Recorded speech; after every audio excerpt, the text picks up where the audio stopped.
इस पार्टी का नाम रोशन करना है। भाइयों, ये तो जमीन क्रांतिवीरों की है और दानवीरों की धरती है। 15 साल बाद हमारी सरकार बनी थी। कौन सी चुनौती हमारे सामने नहीं थी?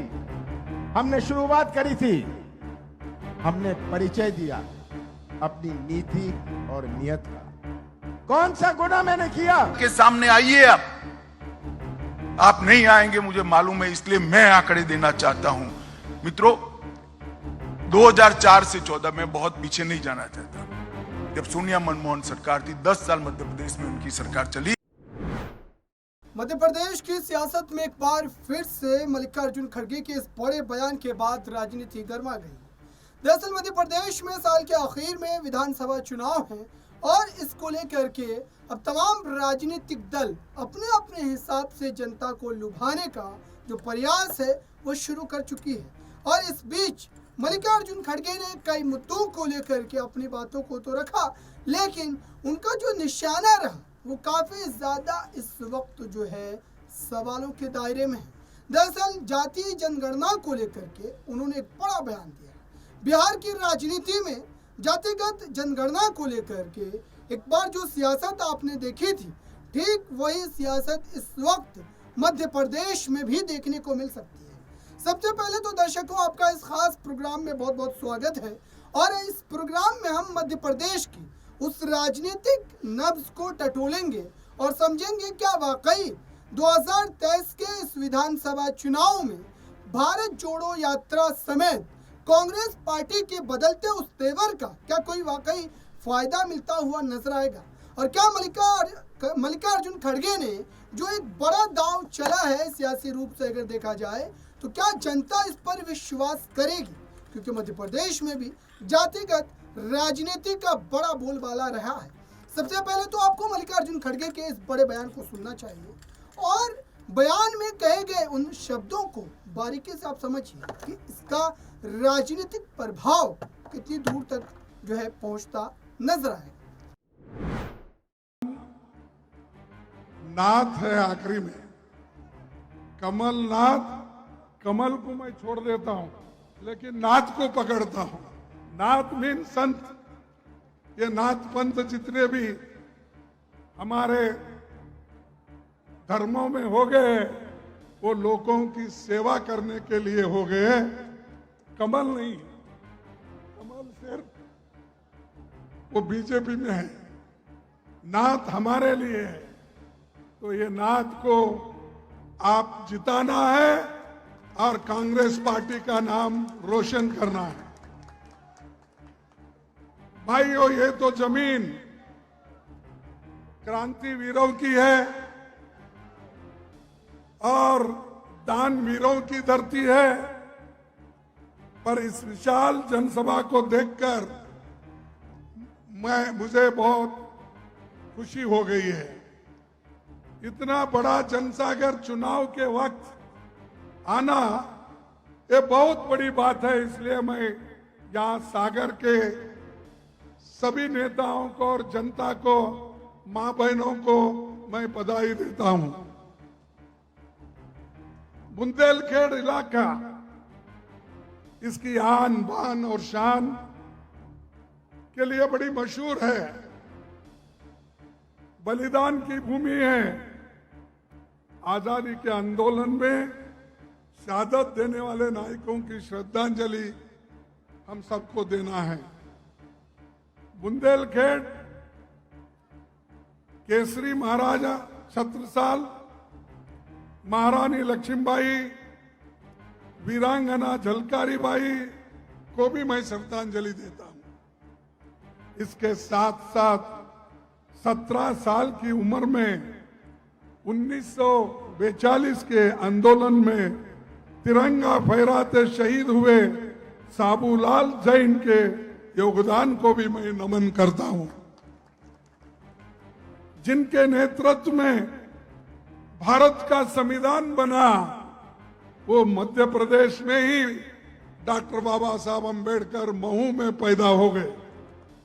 ये भी बहुत बड़ी, यानी हर तो दर्शकों, आपने सुना, लगातार इन बातों को लेकर चर्चा तो जरूर हो रही है, लेकिन अब कमलनाथ के लिए एक बड़ी परेशानी का कारण ये बन रहा है कि ज्योतिरादित्य सिंधिया की उस कमी को वो कैसे फुलफिल कर पाएंगे। भले ही कमलनाथ ये बयान दे रहे हो कि ज्योतिरादित्य सिंधिया कोई तोप नहीं है कि वो अगर कांग्रेस में नहीं होंगे तो कांग्रेस पार्टी विधानसभा चुनाव में अच्छे प्रदर्शन को नहीं दोहरा पाएगी, लेकिन उसके बावजूद भी खुद कमलनाथ ये जानते हैं कि मध्य प्रदेश के चुनाव को जीतने के लिए उनको किन किन मुद्दों पर काम करना पड़ेगा। हालांकि हम आपको वो खास बयान कमलनाथ का भी सुनवाएंगे जिनमें उन्होंने भर भर के बुंदेलखंड का जिक्र किया है और ये कहा है कि बुंदेलखंड को लेकर जब कांग्रेस की सरकार हुआ करती थी उस समय जो पैकेज दिए जाते थे, आज उन पैकेजों को जो है कहीं ना कहीं बंद करने की कोशिश की जा रही है। तो बुंदेलखंड का मामला तो पहले हम समझेंगे, लेकिन उससे पहले आपको ये देखना पड़ेगा कि अगर वाकई कमलनाथ ये दावे कर रहे हैं सियासी मंचों से, तो क्या बुंदेलखंड के लोग कांग्रेस सरकार में हुए उन विकास कार्यों को आज याद करते हुए कांग्रेस के पक्ष में वोट डालेंगे। सबसे पहले कमलनाथ के इस भाषण को आप सुनिए, कितना राजनीतिक और कितना ज्यादा ये जो है हकीकत लगता है। पहले आपको ये बयान सुनना पड़ेगा, तभी समझ में आएगा कि बुंदेलखंड की विकास को लेकर जो दावे चाहे वो भाजपा की तरफ से किए जाते रहे हो या फिर कांग्रेस की तरफ से, इसमें कितना हकीकत और कितना फसाना है। पहले कमलनाथ के इस बयान को आप सुनिए। कैसा निर्माण होगा मध्य प्रदेश का जब इनका ही भविष्य में अंधेरा बना रहे। नौजवानों, जब तक आप इनके नेताओं को, इनके मंत्रियों को बेरोजगार नहीं करेंगे तब तक बेरोजगारी दूर नहीं होगी। आपको तो इनके नेताओं को, इनके मंत्रियों को बेरोजगार बनाना है। अभी बात कर रहे थे शिवराज सिंह जी की। शिवराज सिंह जी, 18 साल बाद आपको बहनें याद आई, 18 साल बाद आपको कर्मचारी याद आए, 18 साल बाद आपको किसान याद आए। चुनाव के 5 महीने पहले आपको ये सब याद आते हैं।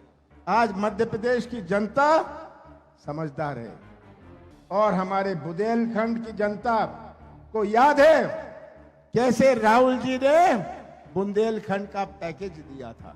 याद है आप सबको कि बुंदेलखंड के विकास का एक नया इतिहास बने। ये बुंदेलखंड का पैकेज घोटाला पैकेज बन के रह गया। ये इसकी स्थिति है। और आज प्रदेश की तस्वीर आप सबके सामने है। हमारी सरकार बनी थी, 15 साल बाद हमारी सरकार बनी थी। कौन सी चुनौती हमारे सामने नहीं थी। हमने शुरुआत करी थी, हमने परिचय दिया अपनी नीति और नियत का। कौन सा गुनाह मैंने किया जब 27-28 लाख किसानों का कर्जा माफ किया। हमने सागर जिले में 80,000 से ऊपर किसानों का कर्जा माफ किया। कौन सा गुनाह मैंने किया, कौन सी गलती मैंने कही। हमने 100 रुपए 100 यूनिट बिजली दी। कौन सा पाप मैंने किया कि हमने गौशाला बनाए। कौन सा पाप मैंने किया कि इतिहास में जो गौशाला नहीं बने थे हमने गौशाला बनाया। हमने पेंशन बढ़ाई। आज मध्य प्रदेश की जनता गवाह है। ये आज आए थे, ये अपना रिपोर्ट कार्ड दे रहे हैं। ये रिपोर्ट कार्ड दे रहे हैं। मैं तो कहता हूं इनके नेताओं से, रिपोर्ट कार्ड मत देना, आप तो रेट कार्ड देना, रेट कार्ड, कि यहां तो पैसे दो काम लो। सही बात है। मैं भ्रष्टाचार के बारे में आपसे क्या कहूं, आप अच्छी तरह परिचित हैं। ये आज हमारे प्रदेश का हाल है। मैं तो आपसे इतना कहना चाहता हूं कि पहचान लीजिए आज कि अपने प्रदेश की क्या स्थिति है। कमलनाथ पूर्व मुख्यमंत्री होने के नाते इन बातों को लेकर दावा तो कर सकते, लेकिन अब आते हैं दूसरे पक्ष की ओर, यानी कि भारतीय जनता पार्टी की ओर। भारतीय जनता पार्टी को बीते विधानसभा चुनाव में बहुमत नहीं मिला, लेकिन कमलनाथ के मुख्यमंत्री बनाए जाने के बाद ज्योतिरादित्य सिंधिया के भीतर जो आग लगी और उन्होंने जो बगावती सुर अपनाए, उसका खामियाजा आज भी कांग्रेस पार्टी भुगत रही है। कांग्रेस पार्टी शायद जल्दबाजी में यह फैसला तो कर गई कि कमलनाथ को मुख्यमंत्री बनाया जाना चाहिए, लेकिन कमलनाथ के मुख्यमंत्री बनाए जाने के बाद क्या कांग्रेस में इतनी बड़ी टूट हो जाएगी, ये कांग्रेस के उन तमाम आला नेताओं ने सोचा तक नहीं होगा। लेकिन एक बड़ी खबर यह है कि मध्य प्रदेश में अब ज्योतिरादित्य सिंधिया के साथ गए उन विधायकों में से लगभग 5 बड़े चेहरे जो है वापसी कर चुके हैं। यानी कि एक जो बड़ा चेहरा था समंदर पटेल नाम का, वो आप अपने तमाम समर्थकों के साथ फिर से एक बार कांग्रेस में वापस आ चुके हैं और विधानसभा चुनाव से पहले वापसी का सीधे तौर पर मतलब यह है कि कांग्रेस पार्टी को इसका राजनीतिक लाभ जो है वो जरूर मिलेगा।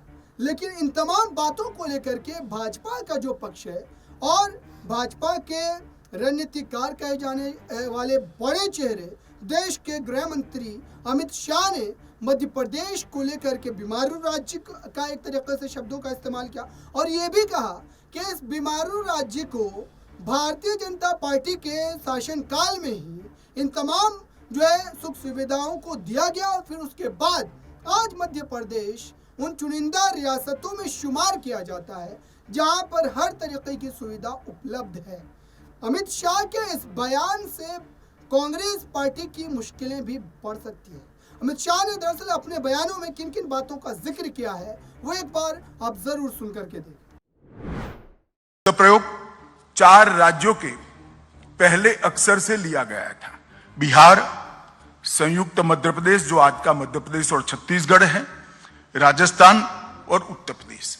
ये 4 राज्य देश की विकास दर की नीचे लाने के लिए जिम्मेदार है, ऐसा आशीष बोस जी ने एक पेपर के अंदर इसको रखा था। और तब यूनाइटेड नेशंस और अंतरराष्ट्रीय सभी विकास दर के मानांक तय करने वाली सभी एजेंसियों में ये 4 राज्यों को राइट ऑफ स्टेट कर कर उल्लेख किया जाता है कि इसमें कुछ सुधर ही नहीं सकता है।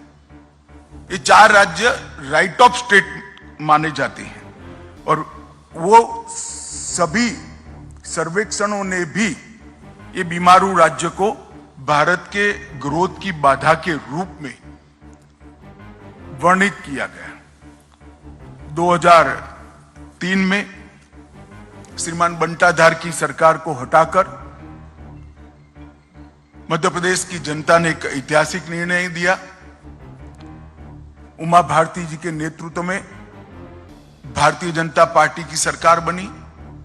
उसके बाद उमा भारती जी, बाबूलाल जी और 2005 से अब तक श्रीमान शिवराज सिंह जी के नेतृत्व में भारतीय जनता पार्टी ने ये बीमारू शब्द से मध्य प्रदेश को मुक्ति दिलाने का काम किया है। बीते 20 साल गरीबी से मुक्ति का सुवर्ण काल मध्य प्रदेश में साबित हुआ है और आगामी 25 साल में संपूर्ण विकसित राज्य बनाने की नींव डालने का काम ये 20 साल के अंदर हुआ है।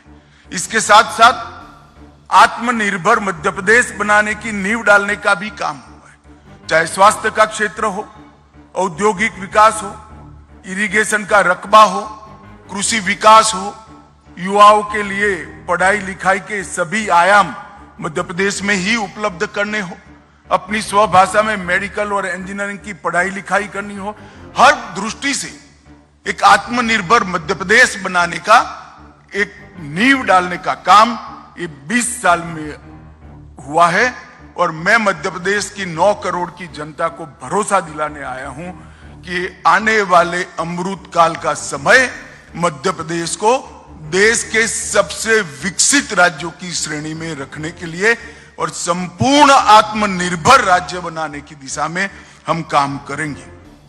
जो मध्य प्रदेश कभी बीमारू कहा जाता था उसको अब बेमिसाल विकास का राज्य कहा जाता है। जो कभी बंटाधार माना जाता था वो आज हर क्षेत्र में बुलंदियों पर खड़ा। तो दर्शकों, बीजेपी लगातार इस बात की कोशिश कर रही है कि भले ही पिछले बार विधानसभा चुनाव में उन्हें बहुमत का आंकड़ा नहीं प्राप्त हुआ, लेकिन इस बार कम से कम शिवराज सिंह चौहान के नेतृत्व में फिर से एक बार सत्ता को दोहराया जा सके। तो इस खास रिपोर्ट में बस इतना ही। मध्य प्रदेश की सियासत पर और भी चर्चा करेंगे, लेकिन इस रिपोर्ट के बारे में आपकी क्या राय है कमेंट बॉक्स में जरूर बताएं। और साथ ही क्या वाकई मध्य प्रदेश में कांग्रेस वापसी कर पाएगी?